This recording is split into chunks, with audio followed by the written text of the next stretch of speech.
teraz na vašich obrazovkách? Áno. Áno. Dobre, super, ďakujeme. Tak. No a tento webinár teda realizujeme aj vďaka teda podpore Ministerstva spravodlivosti. No a dnešný webinár je teda na tému poruch príjmu potravy v kontexte rodovo podmieneného násilia a pokúsime sa vám teda s kolegyňkou čo najlepšie a užitočne približiť práve základy problematiky poruch príjmu potravy a rodovo podmieneného násilia a ich prepojenia a nejaké naše skúsenosti s týmito témami z praxi. No a dôvod, prečo sa vlastne rozprávame o prepojení týchto dvoch náročných tém je, že v praxi sa stretávame práve s ľuďmi, ktorí sa pásujú s ťažkosťami v rámci spektra poruch príjmu potravy a zároveň zažili alebo zažívajú aj rodovo podmienené násilie. No a najskôr si teda predstavíme nejaké základné informácie o poruchách príjmu potravy, rizikové faktory, najčastejšie diagnózy, nejaký multidisciplinárny prístup k liečbe a takisto podobnosti symptomatiky poruch príjmu potravy a traumy vlastne v dôsledku rodovo podmieneného násilia. Potom si približíme trochu aj základy rodovo podmieneného násilia, dotkneme sa témy stereotypov, fóriem, cyklu a špirály násilia.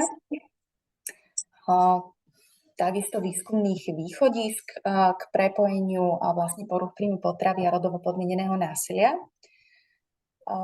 Spomenieme si aj kazuistiku z našej praxe.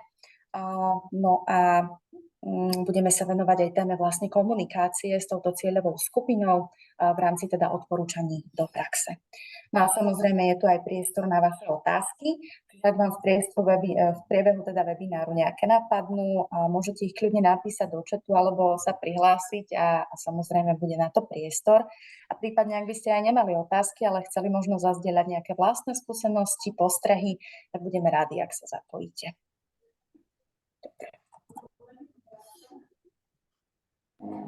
Dobre, takže v úvode začneme teda témou poruch príjmu potravy. Tento úvodný slajd teda zobrazuje obrázky rôznych postav ľudí a tu by som vás aj chcela teda poprosiť, ak by ste sa zapojili v tejto ďalšej mojej otázke, ktorú sa opýtam, tak čo si myslíte, že ktorý z týchto obrázkov vyjadruje alebo zobrazuje človeka, ktorý trpí poruchou príjmu potravy? Je niektorý z nich taký, ktorý vám evokuje poruchu príjmu potravy viac alebo menej? Môžete to napísať alebo môžete sa ozvať kľudne. Podľa mňa všetky. Jasné, že tá asi slečna alebo dievča na tom, neviem, či vaša ľavá, moja pravá strana, ale ja si myslím, že všetky. Áno, ďakujem. Áno, presne tak. Poruchy príjmu potravy vlastne sú charakteristické tým, že človeka s poruchou príjmu potravy nevieme rozoznať práve na taký ten prvý pohľad. Ľudia s týmto ochorením mávajú rôzne tvary a veľkosti a môžu vlastne hladovať, aj sa prejedať, alebo aj dokonca jesť dostatočne, ale možno to nejakým spôsobom kompenzovať vrácaním alebo užívaním laxatív. A charakteristické teda je, že majú z jedla strach, prípadne s ním v rôznych formách manipulujú. A trpia týmito poruchami ako dievčatá, tak aj chlapci, čiže dospelé ženy, aj zrelí muži. A teda aj u puberťákov nevznikajú tieto poruchy ako nejaký pubertálny rozmar niekoho, kto volá po pozornosti, ani ako potreba sa páčiť chlapcom, čo sú tiež také mýty, ktoré kolujú o poruchách príjmu potravy, alebo ako nejaká snaha potrestať rodičov.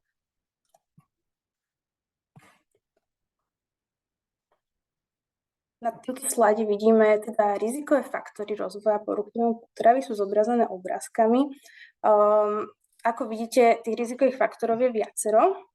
Nemôžeme hovoriť o nejakej jednej konkrétnej príčine, ktorá spúšťa poruchu príjmu potravy alebo ju spôsobuje, ale hovoríme o multifaktoriálnom ochorení, kde poznáme viaceré rizikové faktory, ktoré navzájom sa ovplyvňujú a prispievajú teda k vzniku poruch príjmu potravy.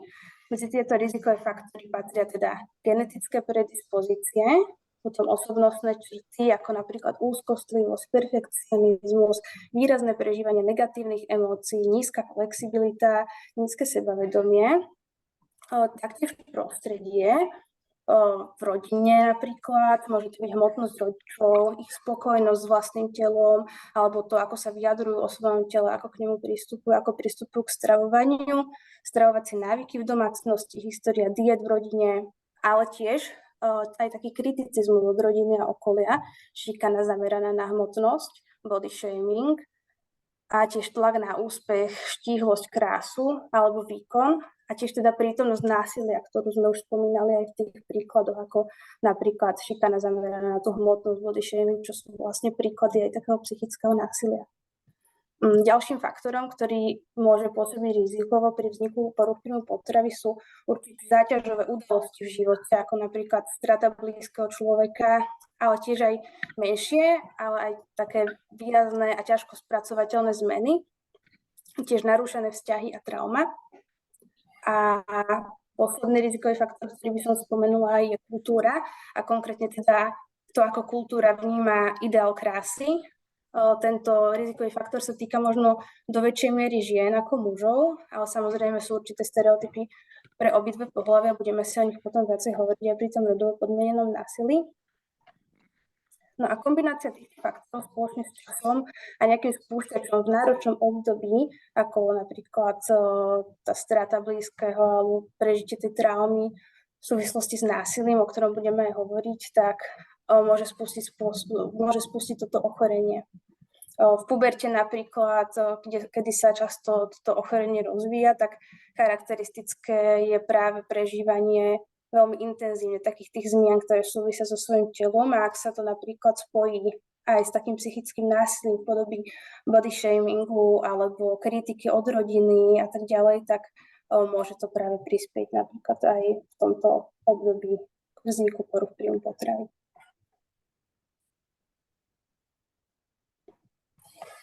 Ďalej sa budeme venovať najčastejším diagnózam na spektre poruch príjmu potravy. Určite tieto prvé tri si myslím, že budete aj poznať.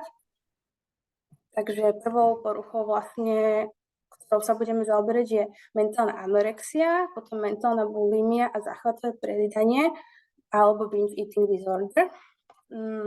Preto sú vlastne zvýraznené tie poruchy príjmu potravy takouto čiarou alebo takto vedľa seba, lebo ich vnímame ako také kontinuum. Vlastne tie diagnózy sa môžu v priebehu toho ochorenia nejakým spôsobom meniť, môžu mať niektoré znaky spoločné a tak ďalej, čiže nie vždycky ich vieme rozlišovať úplne presne na tie jednotlivé poruchy, ktoré tu sú zobrazené. Čo sa týka mentálnej anorexie, tak tá sa prejavuje reštrikciou energetického príjmu a výrazným znížením telesnej hmotnosti, čo je teda taká akoby najznámejšia charakteristika mentálnej anorexie, ale vo včasných štádiách ochorenia ešte nemusí dochádzať k tejto podvahe a preto je dôležité si všímať aj iné symptómy. Je dôležité sa pozrieť aj na históriu vývoja hmotnosti. Ochorenie je charakteristické hlavne strachom z priberania a z tučnoty, ako aj snahou o zníženie a udržanie nízkej hmotnosti, a to aj napriek tomu, že vlastne v tom pokročilejšom štádiu ochorenia osoba už výrazne nízku hmotnosť má. Prítomné je tiež skreslené vnímanie samého seba, toho, ako človek vyzerá a koľko váži. Vlastne teda charakteristické okrem tej reštrikcie príjmu je aj zvýšenie výdaja v podobe excesívneho cvičenia. A touto poruchou môžu trpieť ako muži, tak aj ženy. A vlastne svoju sebahodnotu si takýto človek s poruchou príjmu potravy mentálnou anorexiou zaklada na schopnosti kontrolovať svoje stravovanie a hmotnosť.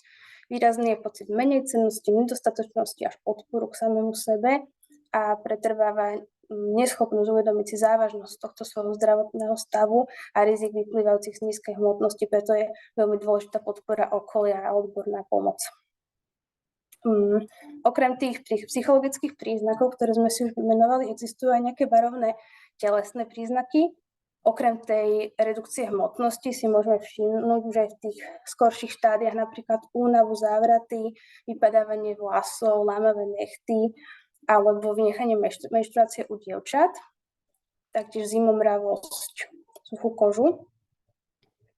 No a človek trpiaci mentálnou anorexiou prejavuje aj rôzne zmeny v správaní, ktoré môžeme vidieť už taktiež od začiatku a rozvíjania tohto ochorenia. A patrí sem hlavne obmedzovanie sa v strave, zmenšovanie porcií, vynechávanie jedál alebo skupín potravín, počítanie kalórií, vyhýbanie sa stravovaniu a vymýšľanie nejakých neobvyklých výhovoriek týkajúcich sa hladu. Poznáme taktiež, rozlišujeme teda pri mentálnej anorexii tzv. Restriktívny typ a binging purging typ, čo je vlastne purgatívny typ anorexie. A znamená to, že pri tomto purgatívnom type sa môže niekedy vyskytnúť napríklad aj jedenie väčšieho množstva jedla, následné vracanie, ale je tam veľmi dôležitá práve diferenciálna diagnostika od bulímie, pretože to môže teda pôsobiť podobne, ale sú tam odlišnosti, ktoré vie lekár, psychiater vlastne pri tej diferenciálnej diagnostike odlíšiť. Ďalším ochorením na spektre poruch príjmu potravy je mentálna bulimia. Pri bulimii je charakteristické, že hmotnosť a jej zmeny nie sú tým relevantným faktorom, na ktorý sa pozeráme pri diagnostike. Väčšina ľudí s týmto ochorením má váhu práve že v zdravom rozmedzi, alebo môže táto váha často kolísať a prípadne môže byť prítomná aj nadváha. Základným kritériom sú opakované epizódy záchvatového prejedania.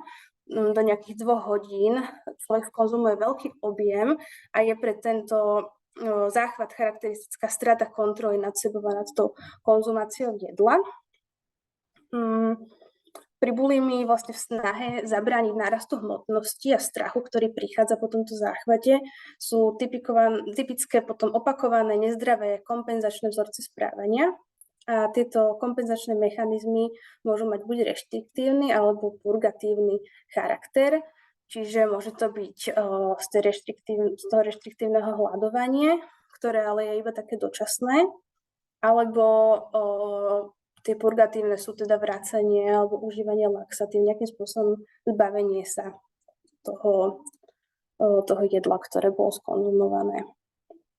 A dôležité teda pri tej bulimii znova spomínam, že nie je to fáza mentálnej anorexie, čo sme si hovorili vlastne aj pri tom purgatívnom type anorexie. Tretia diagnóza, na ktorú sa pozrieme, ešte spomeniem možno, že vlastne tieto diagnózy my aj tie diagnostické kritéria, ktoré tu spomíname, vlastne sme prevzali z diagnostického manuálu Americkej psychiatrickej asociácie, kde vlastne je napríklad aj diagnóza záchvatového prejedania, ale táto nie je momentálne rozpoznávaná na Slovensku. Ale teda z našej skúsenosti vidíme, že je pomerne častá, ako či už nás kontaktujú ľudia vlastne v dištančnom poradenstve s týmito ťažkosťami, alebo aj v dlhodobom psychologickom poradenstve máme klientov s touto diagnózou, čiže preto považujeme za dôležité sa jej venovať. No a čo sa týka záchvatového prejedania, tak pre neho je charakteristické tiež to, že človek za pomerne krátky čas skonzumuje veľký objem jedla a je tu prítomná strata kontroly, avšak na rozdiel od bulimie nedochádza následne ku kompenzácii, ale dochádza k pocitom odporu a znechutenia zo samého alebo samej seba a výčitky vlastne z toho skonzumovania jedla, taktiež pocity hanby. Človek častokrát práve tieto záchvaty u neho prebiehajú v osamote niekde, pretože sa hanbí vlastne za to množstvo jedla, ktoré skonzumuje.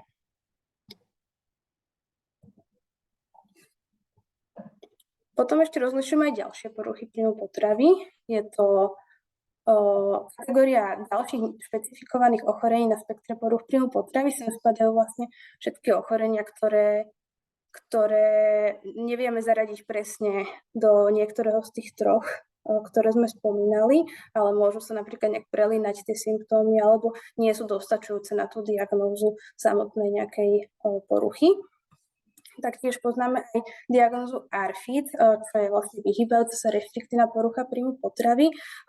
Spomínam ju pretože taktiež máme skúsenosť s tým, že nás oslovujú ľudia, ktorí hlavne u svojich detí riešia práve takéto ťažkosti a je špecifická táto diagnóza tým, že pri nej vlastne človek nezažíva nejaký strach alebo úzkosť vlastne z tučnoty alebo z toho priberania, ako je to pri iných poruchách príjmu potravy, ale z toho samotného jedla. Čiže má strach, že že mu to jedlo nejakým spôsobom ublíži, začne sa dusiť alebo sa zadusí vlastne tým jedlom, alebo mu nejakým spôsobom vadí štruktúra jedla do takej miery, že naozaj to spôsobuje veľmi silnú úzkosť až neschopnú vlastne to skonzumovať. Čiže ten jedálniček je často veľmi obmedzený.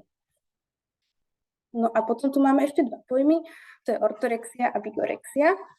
Toto nie sú v súčasnosti ešte samostatné diagnózy, ale spomíname ich, pretože práve ortorexia napríklad býva často práve takým nejakým predštádiom nejakej inej poruchy príjmu potravy, častokrát anorexie, pretože u niektorých ľudí to začína práve tým, že sa snažia zdravo stravovať, dávajú na to veľký dôraz, až to ako prerastie do takého zaoberania sa tým jedlom a zrejme životným štýlom, ktoré človek teda vykonávať 3 a viac hodín denne a je to veľmi vlastne obmedzujúce, postupne sa vyraďujú rôzne skupiny potravín, ktoré považuje človek za nezdravé alebo nie je také dostatočne čisté a môže to potom prerazať do inej poruchy príjmu potravy.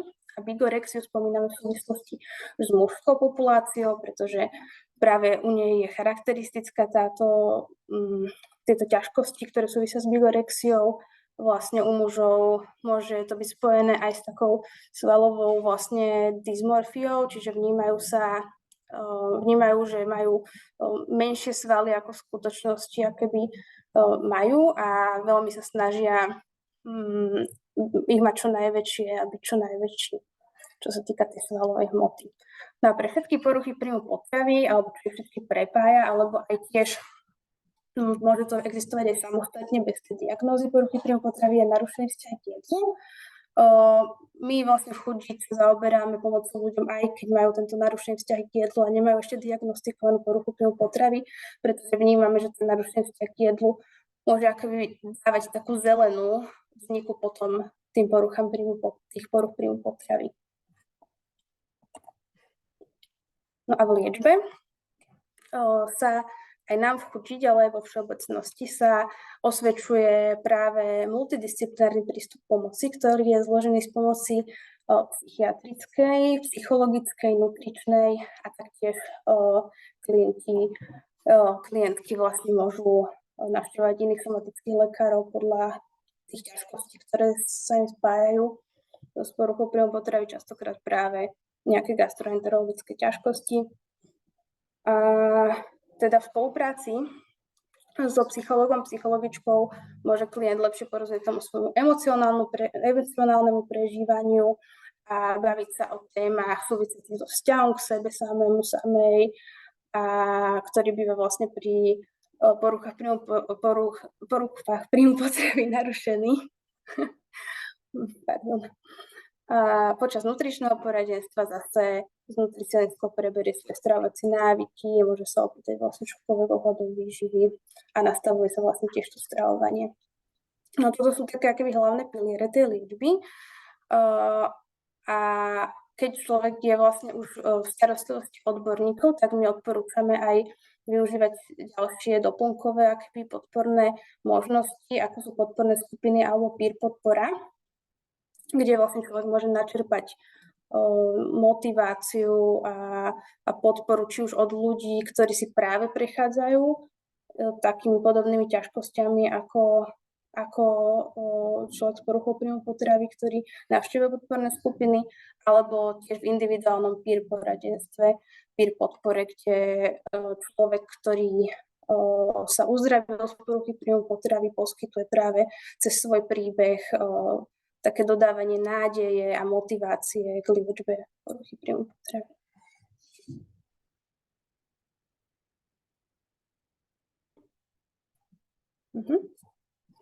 Ďalej sme si dovolili vlastne už postupne ideme prechádzať k tej téme rodovo podmieneného násilia, preto sme si tu vlastne pripravili takúto tabuľku, v ktorej sme sa zamerali na nejaké možno prepojenia, ktoré my vnímame medzi poruchami príjmu potravy, ich teda symptomatikou a symptomatikou traumy vzniknutej v dôsledku násilia. Nie je to niečo, čo by presne doslovne nejak spolu súviselo, nie je tam nejaká kauzalita, ale niektoré tie symptómy môžu akoby sa navzájom byť podobné v niečom. Preto aj z našej skúsenosti teda sme sa rozhodli ich takto dať do takého porovnania. Čo sa týka teda ľudí s poruchami príjmu potravy, tak je charakteristické, že majú časté myšlienky na jedlo, ktorými sa zaoberajú počas dňa veľmi často, taktiež myšlenkami na tú svoju hmotnosť, hlad, tvar tela. A rovnako ľudia vlastne, ktorí zažili traumu, tak majú také intruzívne vtierané myšlienky a spomienky na túto traumatickú udalosť. V obidvoch prípadoch to teda spôsobuje úzkosť, stres, napätie. Taktiež ľudia s poruchou príjmu potravy napríklad môžu zneužívať laxatíva, diuretika, vracať alebo hľadovať. A u ľudí s traumou taktiež vnímame častokrát také nezdravé stratégie zvládania silných emócií, ktorými môžu byť napríklad pri poruchách príjmu potravy aj tieto, ktoré sme vymenovali. Ďalším charakteristickým znakom je, že sa ľudia s poruchou príjmu potravy, aj ľudia, ktorí zažili traumu, vlastne izolujú a vyhýbajú sa sociálnym situáciám a nejakým takým spúšťačom stresu a úzkosti. U ľudí s poruchami príjmu potravy sú to hlavne situácie, ktoré zahrňajú jedlo, a u ľudí, vlastne, ktorí zažili traumu, tak je to vyhýbanie sa situáciám, miestam a ľuďom pripomínajúcim traumatickú udalosť. Taktiež by som spomenula odpojenie od pocitov a emócií, ktoré vnímame a vidíme u ľudí s poruchami príjmu potravy a teda podobne pri traume dochádza vlastne k disociácii alebo k pocitu odpojenia sa od reality. A vlastne v tejto druhej časti tej tabulky sú ešte zvyšné symptómy. Spomeniem napríklad nízku sebaúctu, pocit bezcennosti, menejcennosti, pocit hanby a viny. Rovnako vlastne u človeka s traumou je to veľmi podobné s tou sebaúctou a taktiež s reguláciou emócií, kde potom vlastne dochádza aj k takýmto nezdravým zvládacím mechanizmom, ako sme si hovorili pred chvíľkou.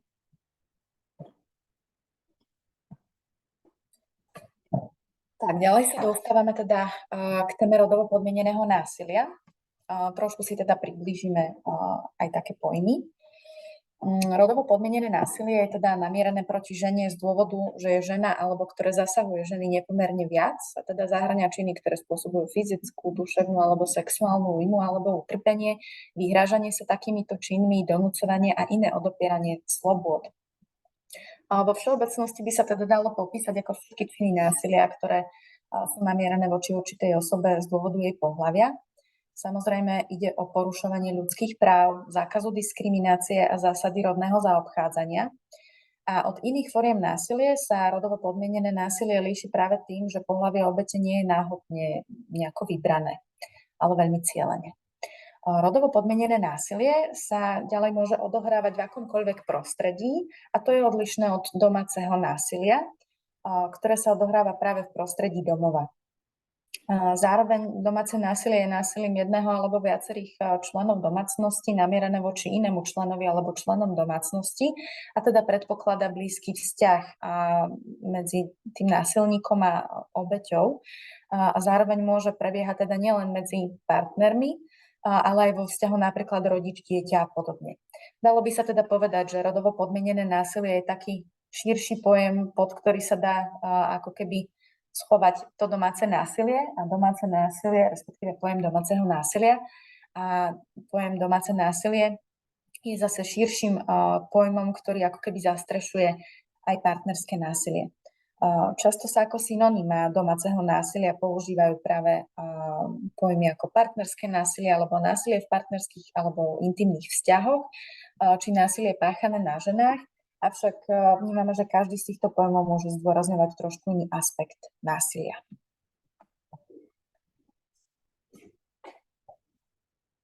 To, čo podporuje vznik a udržiavanie rodovo podmieneného násilia, sú okrem iného aj nerovné mocenské vzťahy, ktoré sú založené najmä na rozdieloch medzi mužmi a ženami, v sociálnom aj spoločenskom postavení, vo verejnej aj v súkromnej sfére.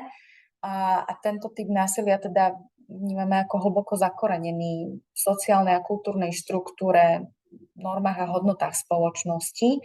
a často je teda podporovaný takou kultúrou popierania a mlčania.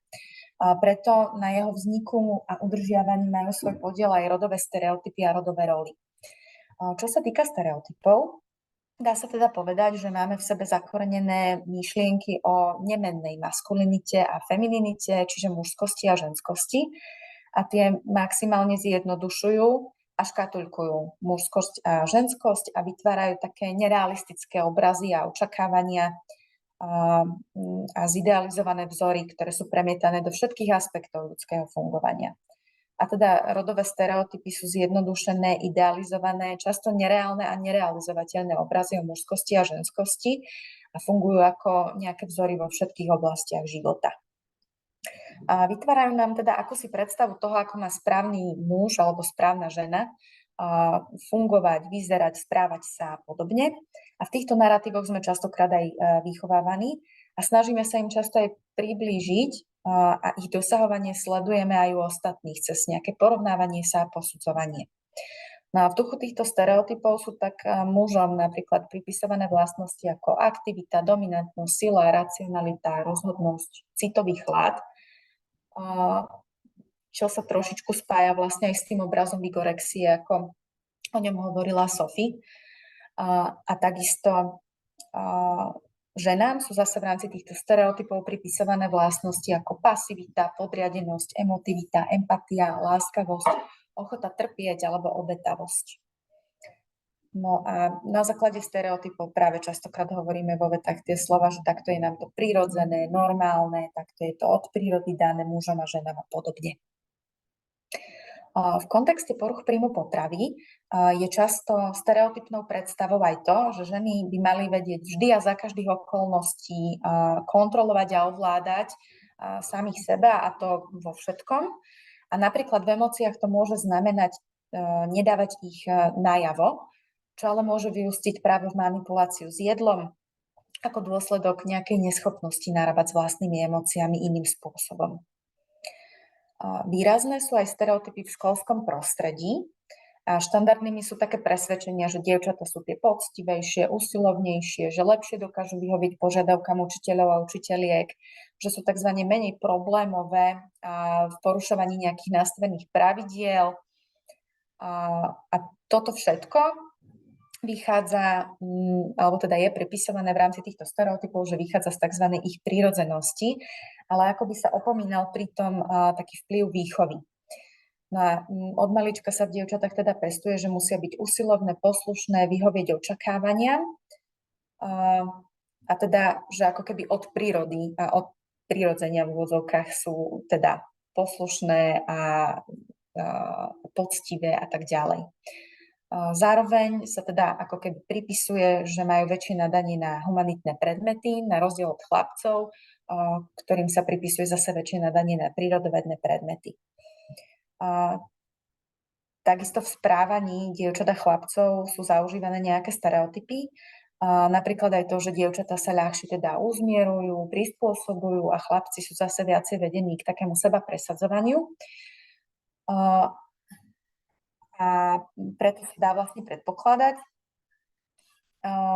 že chlapci tak príjmu v škole nejaké porušovanie stanovených pravidiel, ktoré sa od nich vzhľadom na to, že sú chlapci, ako keby očakáva za svoje a teda objektívne môžu vykazovať potom horšie správanie v škole ako dievčatá.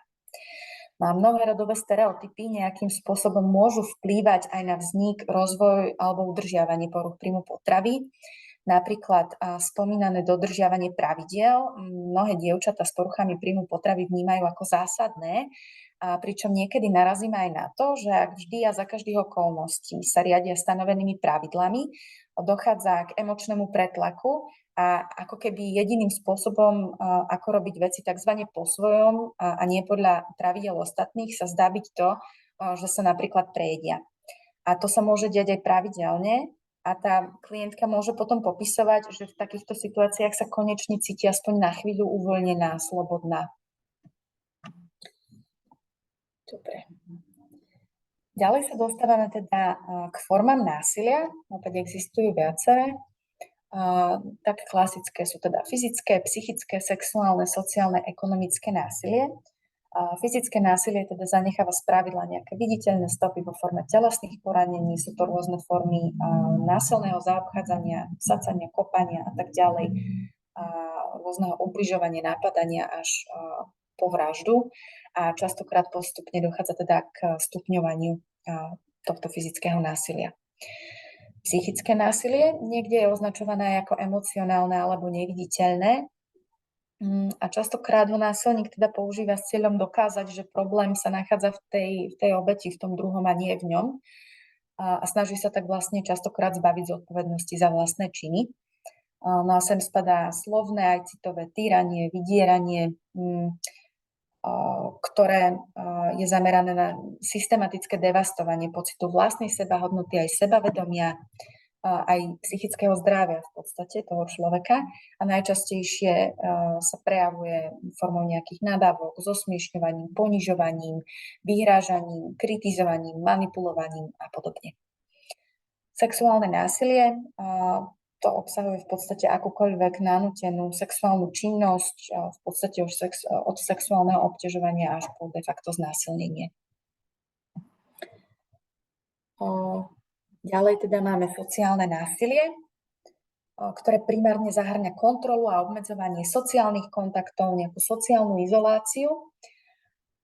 Takéto správanie má často za cieľ udržať práve tú obeť v nejakom izolovanom prostredí, mimo kontaktu vlastne s okolitým svetom a ide o nejaké násilné zamedzovanie kontaktu s priateľmi, s rodinou, zamykanie v domácnosti, blokovanie telefónu, pridávanie nejakých ďalších zodpovedností v domácnosti a podobne. Ekonomické násilie zase obsahuje nejakú prílišnú kontrolu alebo odmietanie poskytnutia finančných prostriedkov, a prípadne nútenie k tomu, aby obeť násilníka finančne zaisťovala. Napríklad sa môže prejavovať aj tak, že partner zatajuje výšku vlastných príjmov alebo zakazuje partnerke pracovať a podobne. V nejakých v situáciách rozvodu alebo rozchodu to môže znamenať aj neskoré platenie alimentov alebo neplatenie na dieťa a podobne. Ako ďalšie formy mám uvedené teda kontrolujúce správanie a prenasledovanie a využívanie detí na kontrolu dospelého. Toto nie sú ako keby úplne samostatné formy násilia, ale skôr to vnímame tak, že sa vyskytujú v rámci viacerých týchto fóriem. A de facto to kontrolujúce správanie a prenasledovanie sa môžu prejavovať teda od nejakého fyzického prenasledovania až po absolútnu kontrolu formou rôznych kamier, formou prikazovania, zakazovania, formou sledovania sociálnych sietí a podobne. Takisto to využívanie detí na kontrolu v podstate sa z dieťaťa ako keby stáva rukojemník v takom prípade. A môže sa prejavovať aj nútením dieťaťa vlastne zapojiť sa do nejakého psychického týrania voči matke alebo aj bojom o starostlivosť o dieťa a podobne. Každá z týchto fóriem násilia je nebezpečná a väčšinou sa nevyskytujú o samote alebo nejako izolovane, ale v kombinácii viacerých v priebehu času. Určite je dôležité tiež spomenúť aj dopady, respektíve dôsledky rodovo podmieneného násilia. A tu je takisto reč o viacerých kategóriách. Medzi fyzické dopady alebo dôsledky môžu patriť rôzne zranenia, modriny, zlomeniny, tržné rany, popaleniny, chronické bolesti, nejaké trvalé následky až potenciálne invalidita. Dôsledkom rodovo podmieneného násilia žiaľ môže byť aj samovražda alebo vražda. Takisto aj gynekologické alebo teda sexuálne problémy, ako napríklad potraty, nechcené tehotenstva, či zranenia na vnútorných orgánoch malej panvy alebo pohlavne prenosné choroby, HIV a podobne. Medzi psychické a emocionálne dôsledky rodovo podmieneného násilia patria napríklad úzkosti, permanentný strach, pocity viny, depresie, zvýšené riziko vzniku závislosti, znížené sebavedomie a sebaúcta, takisto aj poruchy príjmu potravy, ale aj poruchy spánku a podobne. A takisto rodovo podmienené násilie má teda aj sociálne, ekonomické a ďalšie dopady, ako je napríklad nízky príjem, zvýšené riziko nedostatku financií a chudoby, opakované sťahovanie a s tým spojená strata sociálnych kontaktov alebo zázemia, a podobne. Tak určite mnohí z vás už počuli o cykle násilia. Ten je taký známejší pojem než nejaká špirála násilia, ale povieme si teda o oboch. A v zásade teda v rámci cyklu násilia ide o rámec pre pochopenie dynamiky násilného vzťahu medzi teda páchateľom a respektíve agresorom a obeťou. Tento cyklus sa týka predovšetkým partnerského násilia. Nie je možné ním vysvetľovať vlastne všetky typy rodovo podmieneného násilia. Zároveň môže v praxi slúžiť ako pomôcka pre ženu na pochopenie, že sa nachádza v nejakom násilnom vzťahu. No a štandardný cyklus teda má 4 fázy. Prvou je fáza narastania napätia, kde sú teda mierne incidenty, spravidla často verbálna agresia, ktorá vedie k zvyšovaniu napätia a strachu. Druhou je fáza výbuchu, alebo fáza teda samotného násilia, pre ktorú je zase charakteristický hnev, obviňovanie, hádky, vyhrážky, zastrašovanie a tu spravidla dochádza teda aj k najväčšej fyzickej újme. Treťou je fáza popierania, čiže fáza, kedy osoba, ktorá zažíva násilie, sa ospravedlňuje, alebo teda ospravedlňuje násilníka a hľadá vinu v sebe.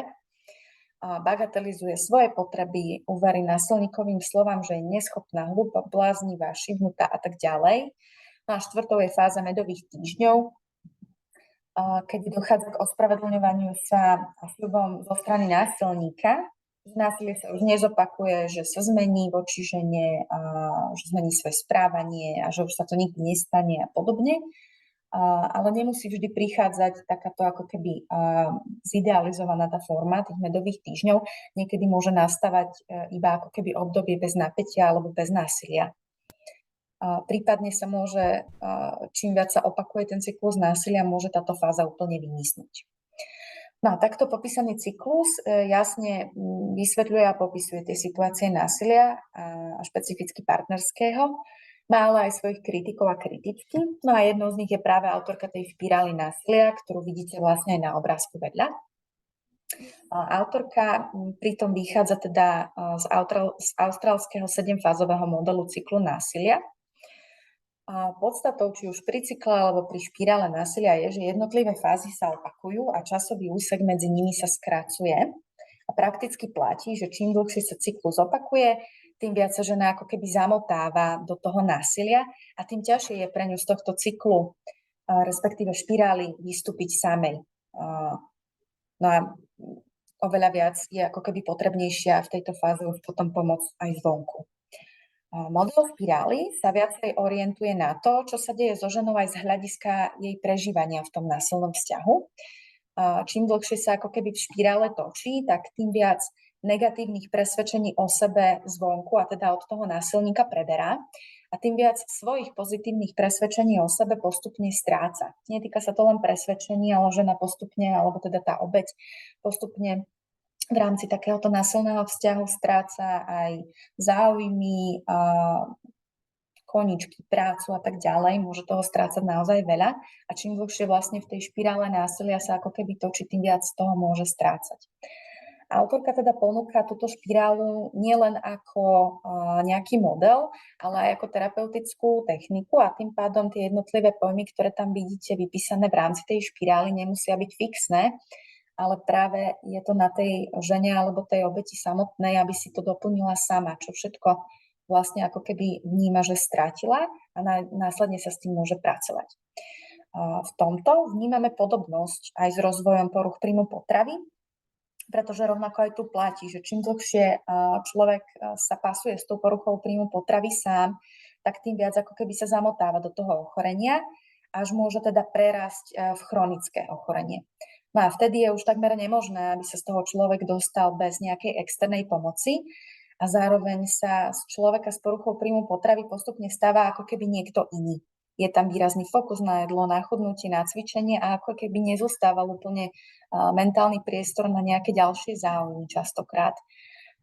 No a práve tieto veci potom často vedú k zamedzovaniu sociálnych kontaktov, k strácaniu záujmov a zároveň k zvýrazneniu takého negatívneho sebaobrazu čoraz viac.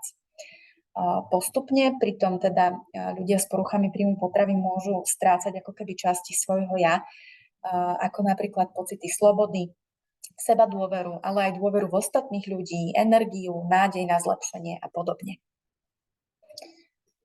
Tak, ďalej prechádzame teda k výskumným východiskám a pozrieme sa teda na to cez výskumné zistenia, že v čom sa teda poruchy príjmu potravy a rodovo podmienené násilie spájajú alebo prelínajú. Výskumy teda nepopierateľne poukazujú na spojenie medzi rodovo podmieneným násilím a poruchami príjmu potravy, ale aj medzi rodovo podmieneným násilím a narušeným vzťahom s jedlom, ako napríklad je teda emočné jedenie alebo obmedzovanie sa v jedení. Medzi rizikové faktory vzniku poruch príjmu potravy a narušeného vzťahu s jedlom v dospelosti patrí fyzické, aj sexuálne a emocionálne násilie, ale aj pasívne vystavenie násiliu cez napríklad sledovanie filmov, ale aj sledovanie násilia v domácom prostredí, ako napríklad deti ako svedkovia násilia. Medzi rizikové faktory vzniku poruch príjmu potravy sa zaraďujú aj niektoré z dôsledkov a dopadov rodovo podmieneného násilia, ako napríklad nízke sebavedomie a sebahodnota, alebo psychický distres, úzkosti a podobne. Niektorým si povieme viac. Väčšina štúdií sa zameriava na skúmanie zvlášť závažných foriem násilia, a teda hlavne sexuálneho a fyzického násilia a ich spojenia s poruchami príjmu potravy. V rámci týchto výskumov bol jednoznačne preukázaný súvis daných tém a najčastejšie štúdie poukazujú na to, že u ľudí, ktorí zažili fyzickú alebo sexuálnu formu rodovo podmieneného násilia, sa môže rozvinúť porucha príjmu potravy ako forma zvládacieho mechanizmu. Princíp by sa dal popísať asi následovne, že teda ľudia, ktorí prežili traumu, a zvlášť tí, ktorí boli ako deti sexuálne zneužití alebo zneužívaní, majú často zmenšenú kapacitu kontrolovať a zvládať silné negatívne emócie a v dôsledku nedostatku schopnosti regulovať ich si môžu v situácii, kedy majú čeliť týmto emóciám, vytvoriť alebo začať používať rôzne stratégie na redukciu pocitov tlaku, ktoré teda prichádzajú s tým, že nevedia úplne dobre tie emócie zvládať.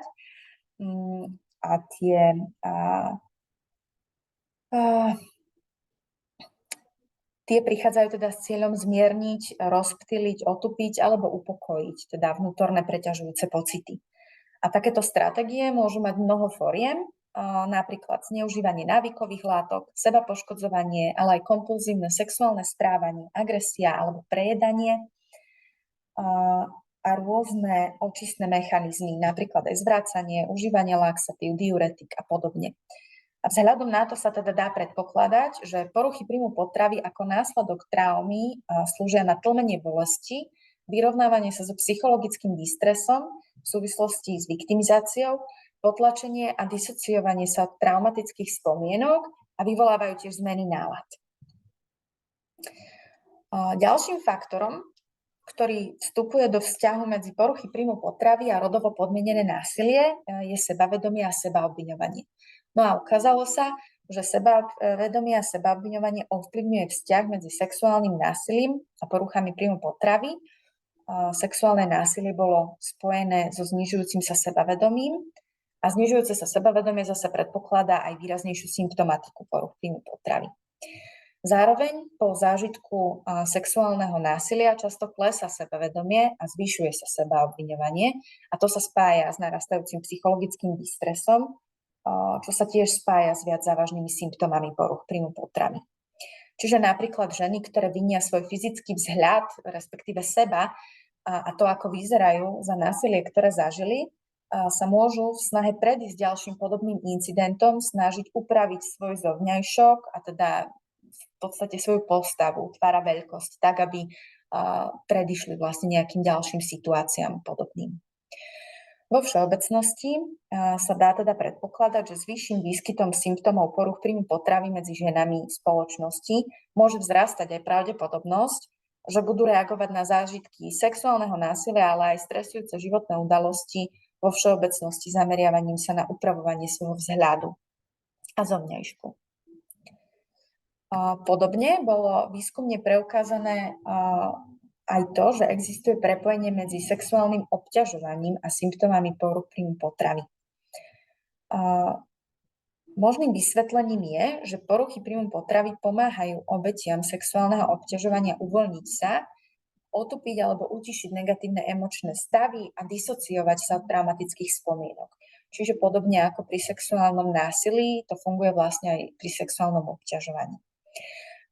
Niektorí odborníci a autori štúdií ale spochybňujú neprimerané zameranie na skúmanie práve fyzického a sexuálneho násilia ako rizikových faktorov pre vznik poruch príjmu potravy a hovoria, že nielen tieto formy zažitého násilia môžu hrať rolu pri vzniku poruch príjmu potravy, a rovnako ale aj emocionálne zanedbávanie a vystavovanie napríklad dieťaťa partnerskému násiliu sú významnými rizikovými faktormi. Špecificky bolo identifikované signifikantné spojenie, alebo teda vzťah medzi emocionálnym násilím a zanedbávaním v detstve a bulimiou či záchvatovým prejedaním. Rovnako, tak aj ďalšia literatúra naznačuje, že emocionálne zanedbávanie môže byť silnejšie spojené s prejedaním, zatiaľ čo emocionálne zneužívanie môže byť silnejšie spojené s cyklami prejedania sa a očistnými mechanizmami, ako je zvrácanie, excesívne cvičenie a podobne. Napriek týmto zisteniam nedá úplne jednoznačne pomenovať nejaký kauzálny vzťah medzi konkrétnou formou násilia a konkrétnou diagnózou na spektre poruch príjmu potravy. Sú to teda nejaké výskumné zistenia, ktoré boli preukázané na nejakej vzorke, ale nedá sa to úplne zovšeobecniť. Existujú ale teda štúdie, ktoré sa pokúšali tieto súvislosti preskúmať. Zistili, že v dospelosti je fyzické a sexuálne násilie spojené so zvýšeným rizikom vzniku poruch príjmu potravy a taktiež, že vystavenie násiliu zvyšuje výskyt tzv. External eating, a to sa dá chápať ako také stravovanie sa v zmysle vidím jedlo, zjem jedlo, čiže bez rozlišovania nejakej chuti na jedlo alebo pocitov hladu či akýchkoľvek ďalších emócií spojených s tým. Jedine sa ako keby stáva takým mechanickým procesom v tomto. Vo všetkých prípadoch je teda veľmi potrebné podávať pomoc adresne, pričom veľmi dôležitá je komunikácia. Láskavá, neposudzujúca, s rešpektom k skúsenosti človeka, ktorý zažil násilie alebo ktorý má ťažkosti so symptomatikou poruch príjmu potravy. No a je tiež dôležité vypichnúť, že pri liečbe poruch príjmu potravy je potrebné zvažovať aj ďalšie faktory, ktoré mohli mať vplyv na vznik ochorenia, ako napríklad teda aj rodovo podmienené násilie, lebo tieto faktory môžu slúžiť na udržiavanie symptomatiky poruch príjmu potravy. Napríklad, ak sú symptómy poruch príjmu potravy spojené s presvedčením obete, že je zodpovedná za napadnutie, mohla by pomôcť liečba zameraná na konfrontáciu týchto dysfunkčných presvedčení a na podporu viac pozitívnych postojov. No a v kontraste s tým zase, ak symptómy poruch príjmu potravy fungujú ako spôsob vyrovnávania sa so psychickým distresom alebo nepokojom, v liečbe je vhodné sa zamerať práve na nadobúdanie nejakých iných alternatívnych zvládacích stratégií, ktoré sú menej deštruktívne. No a teraz by som vám rada predstavila jednu kazuistiku jednej našej klientky, ktorá k nám prišla primárne teda s problémom poruch príjmu potravy, konkrétne atypickou anorexiou. A pracovali sme s ňou vlastne v rámci multidisciplinárnej spolupráce, podobne ako to vlastne Sophie hovorila v úvode. A teda spolupracovala táto klientka s nutričnou špecialistkou, s peer konzultantkou a aj so psychologičkou. No, nazvime túto klientku teda Silvia, ktorá prišla vo veku 17 rokov, pár mesiacov od nástupu mala oslaviť teda 18.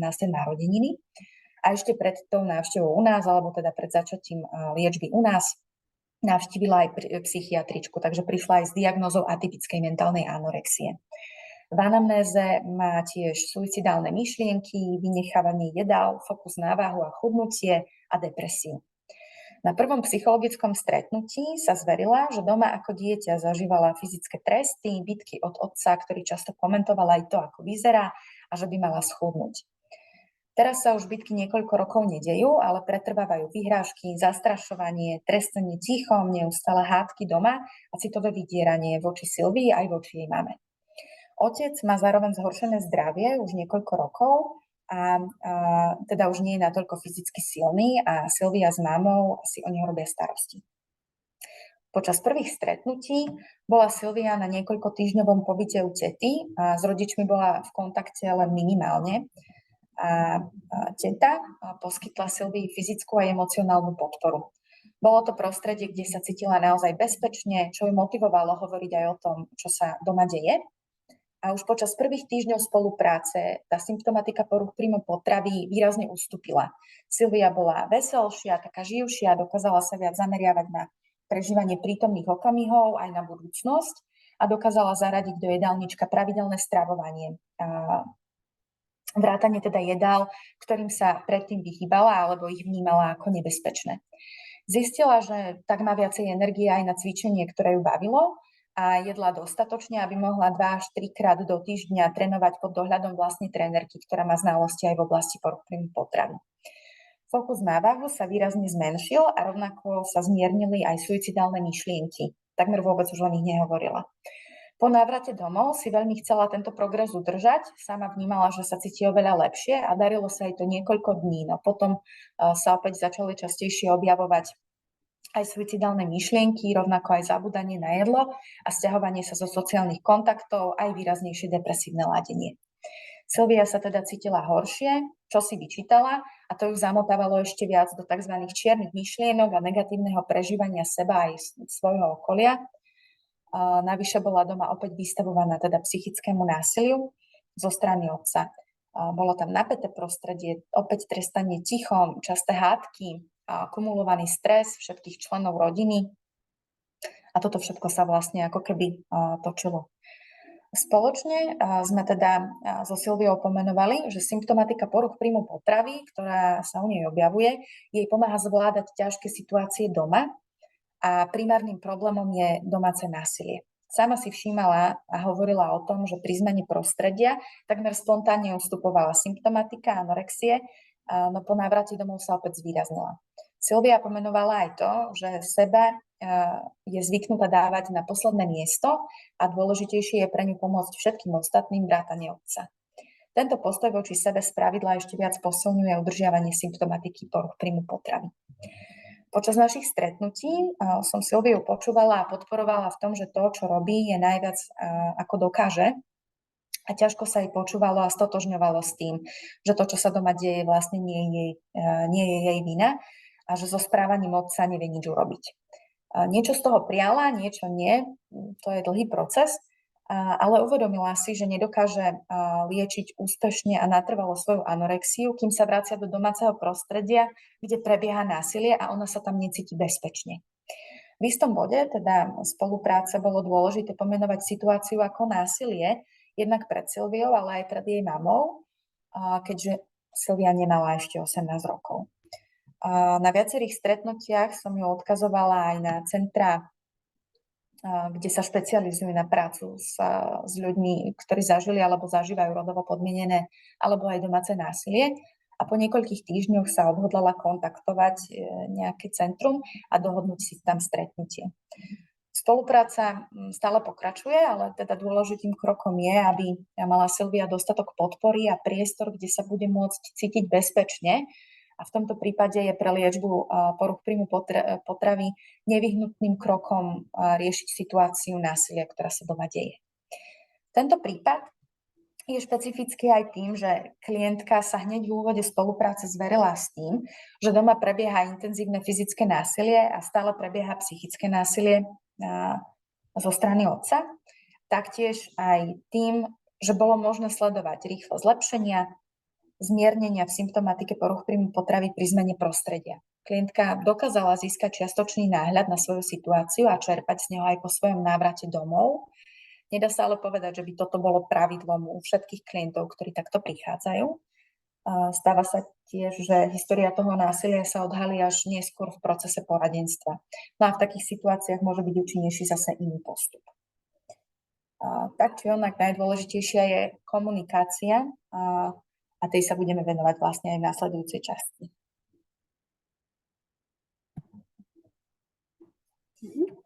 Nadviažem možno aj na túto kazuistiku nejakými odporúčaniami do praxe, keďže sme si vlastne mohli vypočuť, že klientke Silvii vlastne veľmi pomohlo, keď sa dostala do prostredia, ktoré bolo bezpečné a ktoré bolo podporujúce a kde mohla nejakým spôsobom sa zameriavať aj na iné záujmy, ako teda to svoje bezpečie, pretože to jej bolo vlastne poskytnuté už v tom prostredí, v ktorom bola u svojej tety a ustupovala potom symptomatika poruch príjmu potravy. Samozrejme, tu hovoríme o poruchách príjmu potravy v kontexte rodovo podmieneného násilia, ale ja by som rada sa venovala tým akými odporúčania v oblasti komunikácie, možno ešte takým rozdelením do kategórií aj na samostatné aké poruchy príjmu potravy, u ľudí, u ktorých si ešte len všimneme symptómy, taktiež odporúčania k komunikácii u ľudí, ktorí už sú v nejakej aktívnej liečbe poruchy príjmu potravy a potom tiež aj u ľudí, teda, ktorí zažívajú násilie a nakoniec si pozrieme na nejaké prieniky v tejto komunikácii, ktoré sa tam vyskytujú. Pretože každá z nich má nejaké svoje špecifika, ale sú tam aj veľké podobnosti.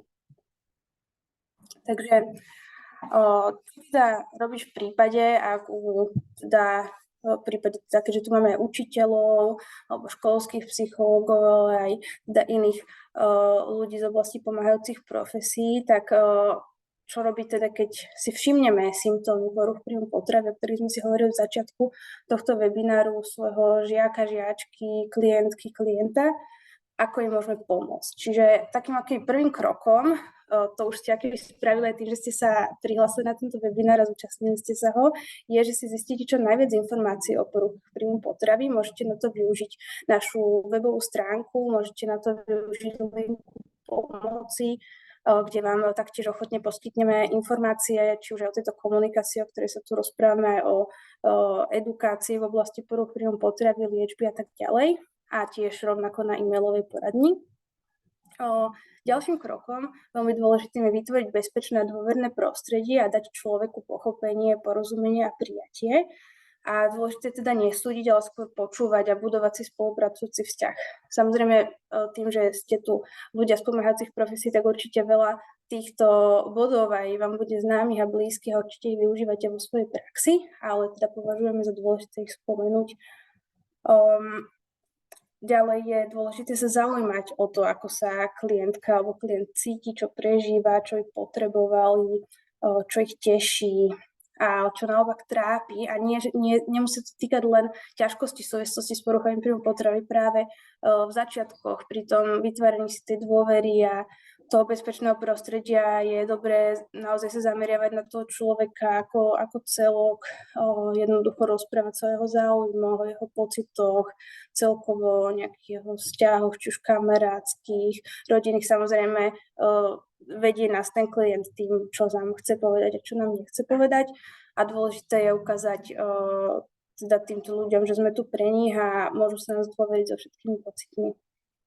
Taktiež teda je dôležité doprieť o sebe s poruchou príjmu potravy alebo s symptómami vlastne, keď ešte nie je diagnostikovaná táto porucha čas, aby sa vlastne chceli otvoriť, pretože je naozaj veľmi ťažké pri týchto ľuďoch, aby si možno priznali, že majú nejaké z jeho ťažkosti a že to môže byť aj porucha príjmu potravy. A môžu sa za to hanbiť, alebo nechcú, aby toto okolie vedelo. A tam sa tiež ukazuje aj podobnosť vlastne s ľuďmi, ktorí zažívajú násilie, pretože tiež častokrát to skrývajú pred verejnosťou. Ďalej je dôležité počúvať s úctou, vážiť si tú dôveru, treba to vlastne človeku aj povedať, že si tú dôveru vážite, že oceňujete tú odvahu, s ktorou za vami prišiel a zdôveril sa. A treba ich ubezpečiť, že tu nie ste od toho, aby ste ich kritizovali alebo súdili.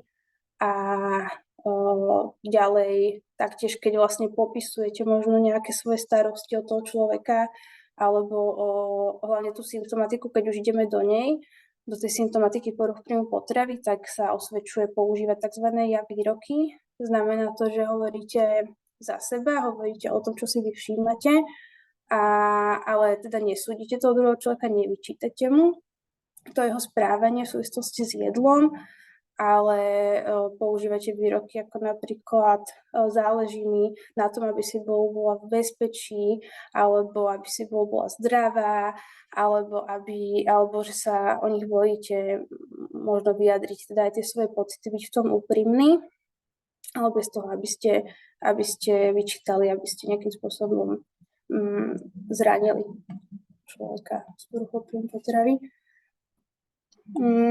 Taktiež môže byť veľmi náročné niekedy komunikovať s ľuďmi v tom odpore, keď si ešte nechcú priznať problém alebo ťažkosti, s ktorými zápasia, že to môže súvisieť aj s poruchou príjmu potravy a je veľmi dôležité vtedy vlastne povzbudzovať a snažiť sa vysvetliť, prečo je dôležité vyhľadať odbornú pomoc a vlastne ponúknuť sa, že tu môžete byť v tom procese pre nich aj vy. Samozrejme závisí to od tej profesie, v ktorej pracujete, od toho, aké máte kompetencie. Čo sa týka tohto povzbudzovania k tomu vyhľadaniu odbornej pomoci, tam môžu hlavne pomôcť napríklad učitelia, taktiež do istej miery môžu zastrešiť toto také vytváranie dôvery v pomáhajúce profesie aj školskí psychológovia, čiže v tej oblasti školstva, kde práve vnímame, že tých poruch príjmu potravy býva veľmi veľa, pretože v tom období dospievania sa častokrát rozvíjajú, tak práve akéby vy môžete byť tými ľuďmi, ktorí si všimnú symptómy a ktorí ponúknú pomoc a vlastne vytvoria u toho človeka pocit, že tu tá pomoc existuje a že sa môžu ľuďom, ako sú psychológovia, zdôveriť so svojimi ťažkosťami. Čomu sa vyhnúť v tejto komunikácii, už sme sa o tom trošku bavili, tak je to vyhnúť sa tomu obviňovaniu, namiesto slov napríklad znepokojuješ ma zvoliť, bojím sa o teba, alebo záleží mi na tom, aby si bola alebo bol v bezpečí. A taktiež zo začiatku tej komunikácie je dobre vyhnúť sa zameraniu na jedlo či stravovacie návyky, pretože si vlastne ešte len budujete tú dôveru a môže vlastne byť človek ešte v odpore voči tým svojim ťažkostiam a pôvodu vlastne tých ťažkostí. A treba sa vlastne snažiť smerovať skôr ten rozhovor k tomu, ako sa daný človek cíti a čo prežíva.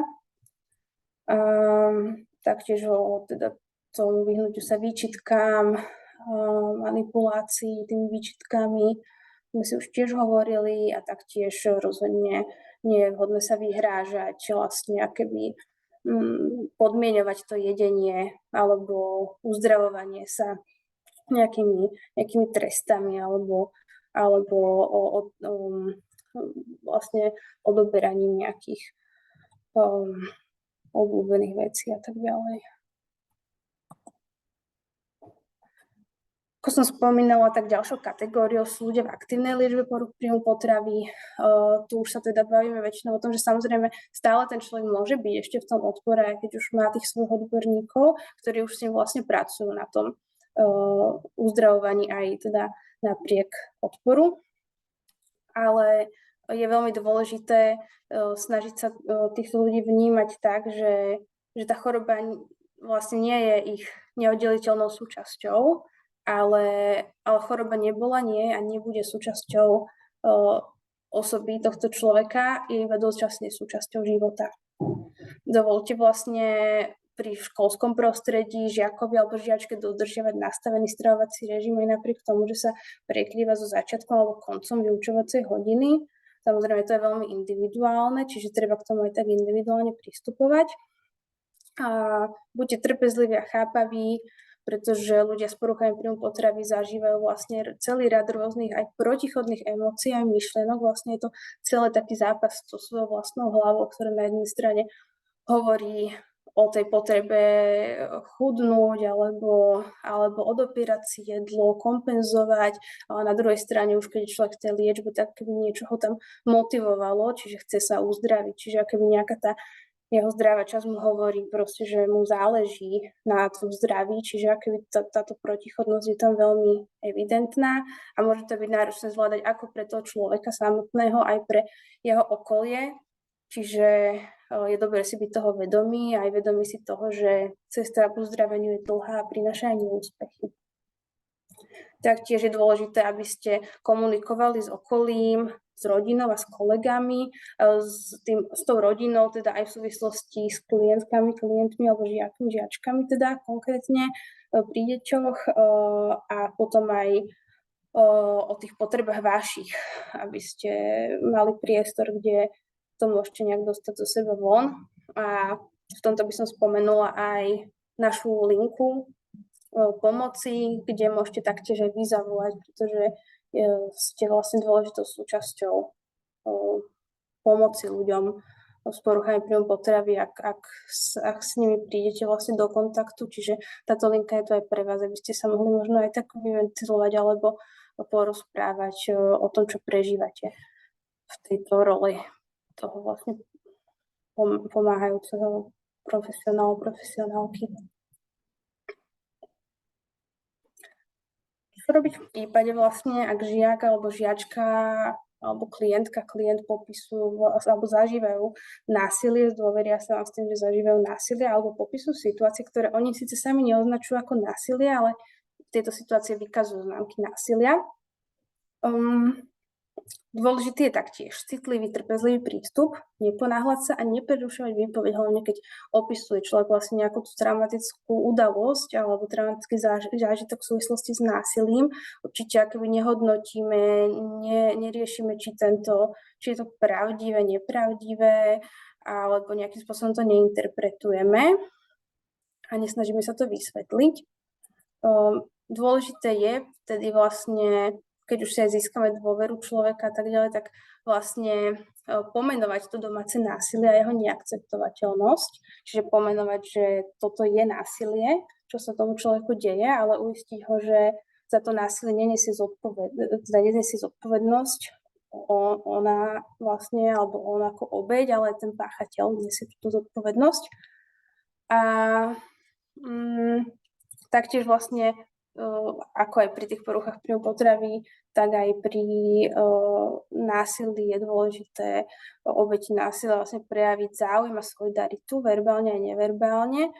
A vlastne ten záujem je v tom, že sa zaujímate o človeka, o jeho prežívanie a nie o detaily vlastne toho násilia alebo nejakých tých situácií. Čiže nejakým spôsobom sa nedopytujete na to, že čo sa dialo predtým, ako došlo k násiliu, alebo na nejaké detaily tej situácie konkrétnej, teda s cieľom hodnotiť to alebo interpretovať. Maximálne sa to vlastne pýtate tak veľmi možno stručne vzhľadom na to, aby ste zistili mieru ohrozenia obete, či sa to násilie deje aktuálne, či je aktuálne v nebezpečenstve, alebo či sa dialo v minulosti, alebo tiež či vlastne páchateľ tohto násilia možno má nejakú zbraň strelnú, alebo vlastne dochádza aj k takémuto ohrozeniu. Čiže určite je veľmi dôležité zmapovať tú mieru ohrozenia a aj tiež robiť si o tom nejaký záznam, ale nezaujímame sa o tú príčinnosť, pretože by vlastne mohla obeť násilia nadobudnúť pocit, že je nejakým spôsobom zodpovedná za to, čo sa jej deje. Taktiež ešte je dôležité spomenúť, že nedávame falošnú nádej a nesľubujeme nesplniteľné, ale zároveň je dôležité nejakú tú nádej dodať. A tiež vlastne pri obetiach násilia, ktoré môžu mať pocit častokrát, že už nie je nikto na svete, vlastne, kto im z toho pomôže, tak určite ich treba veľmi oceniť za tú odvahu, že vôbec akoby o tom hovoria a ukázať im tie možnosti, ktoré im môžu zabezpečiť bezpečie. Taký možno nejaký naša úvaha o takom prístupe k liečbe a k riešeniu, keď spájame súvislosti medzi poruchami príjmu potravy alebo násilím. Čiže ako sme si už spomínali, dôležité je preskúmať rozsah problému, súvisiacich faktorov sprievodných javov a závažnosti problému, pri tom násilí teda a samozrejme aj pri poruche príjmu potravy a možno si tak nejak určiť, že či ten primárny problém sa nám javí to násilie alebo porucha príjmu potravy alebo dokonca nejaké iné ťažkosti. No a ak je to napríklad to násilie, tak určite prvým krokom je nejakým spôsobom viesť človeka k tomu, aby si a aby sa dostal do bezpečného prostredia, pretože akýkoľvek problém alebo teda psychoterapia môže prebiehať až v takom bezpečnom prostredí. Prvým krokom je to fyzické bezpečie pri domácom násilí, alebo teda keď sa to deje naozaj, že v domácnosti a človek je tomu vystavovaný v tom svojom bežnom živote, kde žije každý deň, tak je najdôležitejšie najskôr zaistiť fyzické bezpečie, až následne sa niekedy dajú riešiť tie ďalšie problémy a psychické ťažkosti. Čo môžete urobiť ale vtedy? Samozrejme, že to nejde akoby zo dňa na deň a ani sa neodporúča poskytovať nejaké vyslovene rady. Skôr snažíme viesť toho človeka k tomu, aby si vedel pomôcť sám, aby si vedel vyhľadať pomoc. A čo môžete robiť vlastne dovtedy je práve nejaká edukácia, poradenstvo, podpora, hľadanie zdrojov a hľadanie kontaktov pomoci externe a hľadanie nejakej inej bezpečnej osoby, ak sa napríklad jedná o dieťa, ale tiež aj o dospelú, napríklad ženu, tak tiež je dobre nájsť nejakú tú bezpečnú osobu, ktorú môže kontaktovať.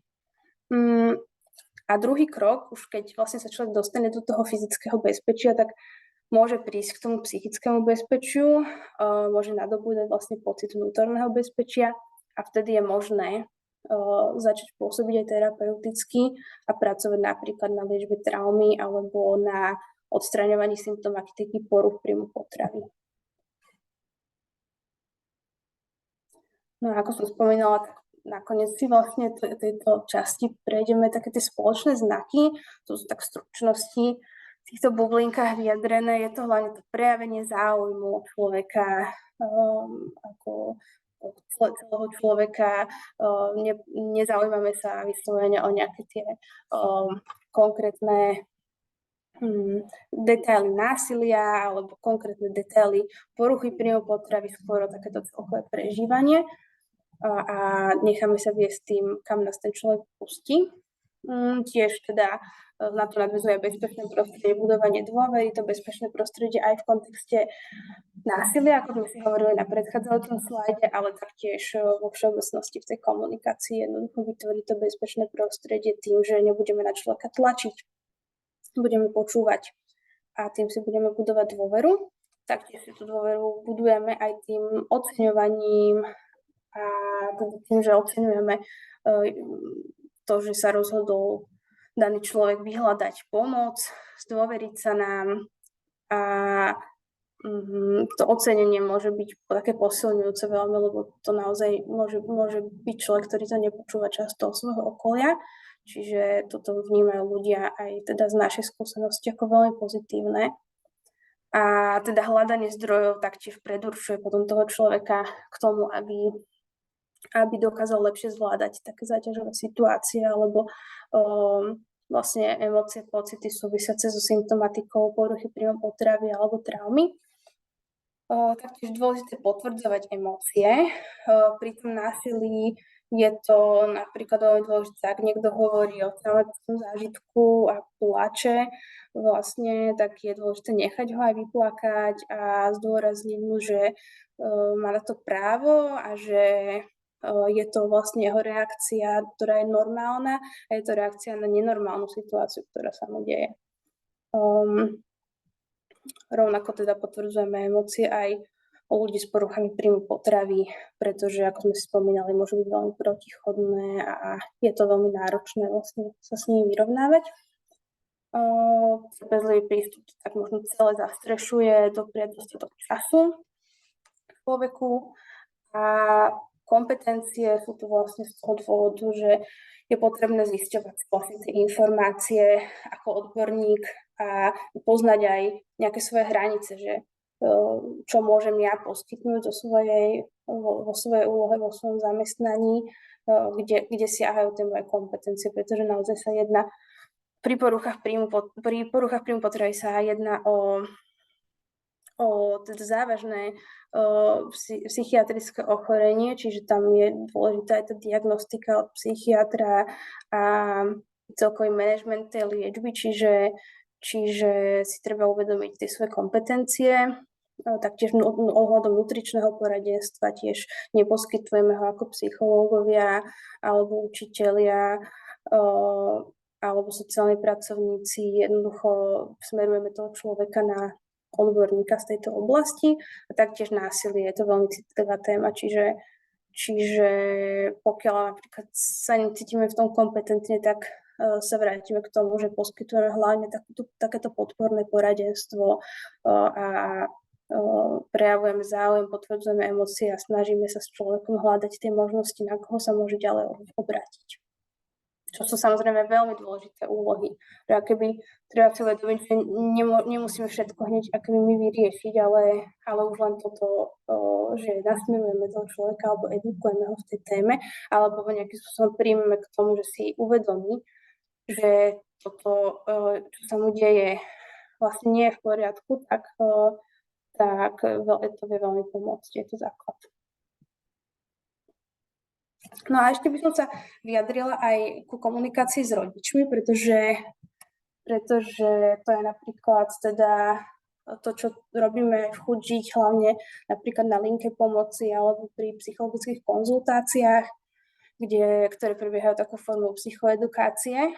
No a stretávam sa teda s tým, že rodičia vlastne častokrát prežívajú tiež obrovský stres z toho, čo sa deje ich dieťaťu pri poruche príjmu potravy. A pre rodičov je táto situácia veľmi náročná, ešte zvlášť situácia, ak sa v domácnosti deje aj násilie, preto k nim pristupujeme empaticky a vyjadríme im podporu a uistenie, že na to nie sú sami. A pomôžeme im bližšie pochopiť, čo sa deje s ich dieťaťom, čo prežíva, ako ovplyvňuje porucha príjmu potravy, pretože vlastne empatická a nehodnotiaca komunikácia aj od rodičov voči dieťaťom vlastne môže totiž prameniť iba zo snahy pochopiť prežívanie druhého človeka a u rodičov sa často stretávame s tým, že nie vždy rozumejú tomu mechanizmu ochorenia poruchy príjmu potravy a zároveň sú pod obrovským tlakom a stresom, pretože sa im ich dieťa vlastne mení pred očami a chradne. A je to pre nich niekedy nepochopiteľné, že ich dieťa odmieta takú základnú potrebu, ako je jedlo, a komunikácia môže byť často neefektívna, pretože sa deti snažia nejak negatívne motivovať kladením dôrazu napríklad na možné odstrašujúce príklady fyzických dôsledkov poruch príjmu potravy. Táto reakcia je však prirodzená, pretože samozrejme nie sme všetci odborníci na poruchy príjmu potravy a preto je vlastne dôležité, aby ste vy ako odborníci poskytli potrebnú podporu a nasmerovanie k efektívnejším riešeniam. Je však dôležité myslieť na to a nesklznúť vlastne k preberaniu zodpovednosti za tieto riešenia alebo k poskytovaniu individuálnej psychoterapie rodičovi. Tu mu však v prípade potreby samozrejme môžete odporúčiť a pri hlavne rodičoch, ktorí sa vyskytujú práve v násilnej domácnosti, tak by to bolo aj veľmi odporúčané, pokiaľ naozaj je to pre nich ešte extrémnejší stres do toho vlastne riešiť aj situáciu s ochorením svojho dieťaťa vo forme poruchy príjmu potravy. Čiže sústredíme sa pri tejto komunikácii na psychoedukáciu v oblasti poruch príjmu potravy, poskytovanie informácií o možnostiach pomoci, o multidisciplinárnom prístupe k liečbe. Častokrát to aj z našej skúsenosti rodičov veľmi upokojí, pretože naozaj ešte stále v spoločnosti koluje taký ten mýtus, že poruchy príjmu potravy sú vlastne nevyliečiteľné a že v podstate ten taký typický obraz je, že človek bude iba hospitalizovaný a keby nikdy sa z toho nedostane. A rodičov to vie veľmi upokojiť, keď zistia, koľko tých možností v skutočnosti existuje. Čiže im poskytneme vlastne kontakty na odborníkov a vy im môžete poskytnúť aj kontakty na linky pomoci na našu linku.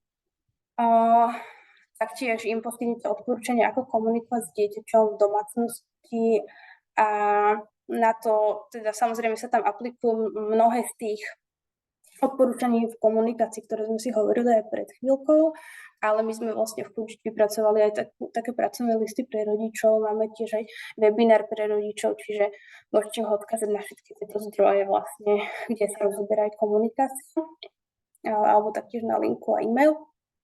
No a teda, ako som už spomínala, podporiť ich starostlivosti o vlastné duševné zdravie vo forme podpornej skupiny alebo individuálneho psychologického poradenstva, psychoterapii.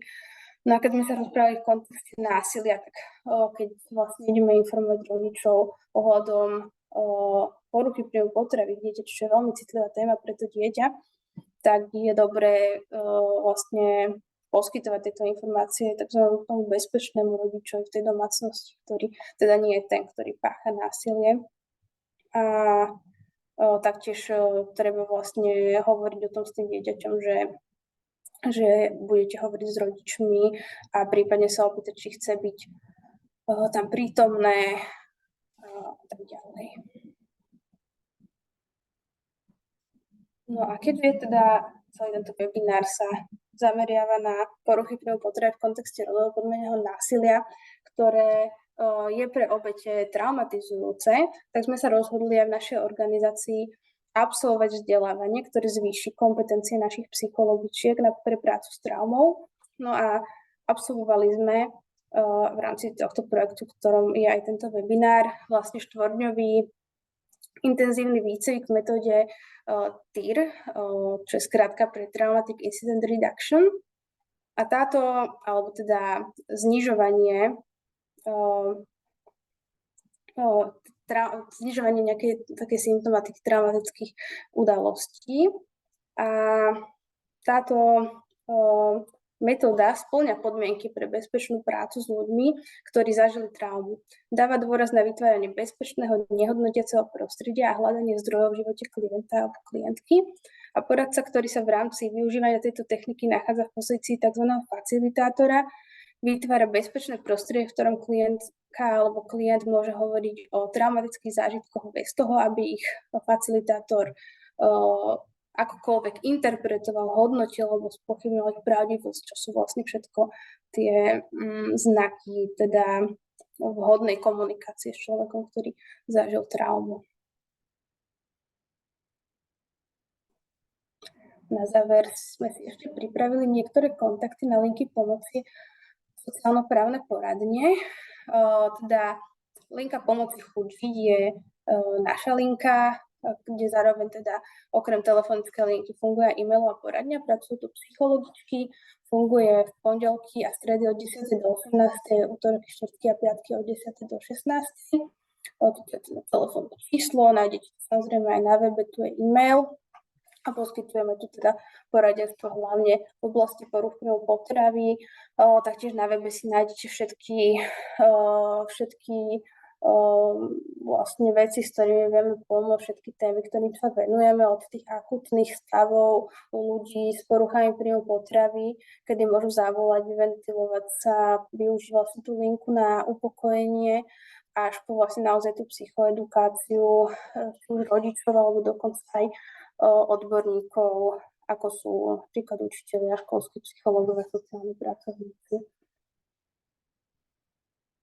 No a ďalšie teda linky, spomeniem teda krízovú linku pomoci IPčko, ktorá teda funguje na čete, na telefóne, na e-maily, proste robí rôzne aktivity, fungujú 24 hodín denne, 7 dní v týždni, čiže to je také niečo, čo môžete odporučiť aj napríklad žiakom, žiačkám, ale tak predpokladám, že už to viacerí poznáte. No a čo sa týka liniek, ktoré do istej miery zastrešujú aj nejakú takú sociálno-právnu poradňu, tak začala by som linkou detskej istoty, teda to sa týka hlavne detí. Tu funguje vlastne pri tejto linke, ktorá je teda primárne pre deti a mládež, tak funguje tu sociálno-právna poradňa na tomto telefónnom čísle, funguje v štvrtky a soboty od 13:30 do 19:30. Tento e-mail je taký všeobecný aj pre vlastne deti, mladých ľudí, ale myslím si, že aj s otázkami ohľadom tohto sa môžete ozvať, ale určite v týchto časoch vlastne funguje sociálno-právna poradňa. A ďalej teda poradňa viac ako NIK, je to vlastne tiež národná linka na pomoc deťom v ohrození. A tam je to chatová poradňa, kde môžu napísať deti, ale myslím si, že aj dospelí, a je to teda previazané už aj na takúto sociálno-právnu ochranu detí. No a vlastne poslednou linkou je Národná linka pre ženy zažívajúce násilie na tomto telefónnom čísle. kde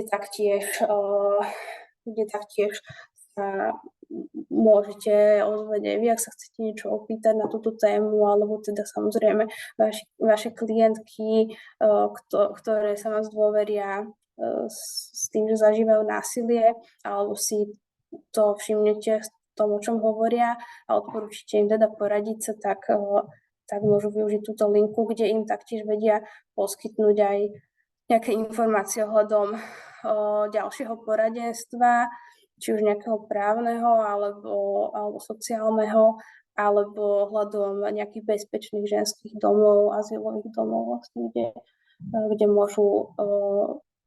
ktoré môžu využiť, aby sa dostali z nebezpečenstva.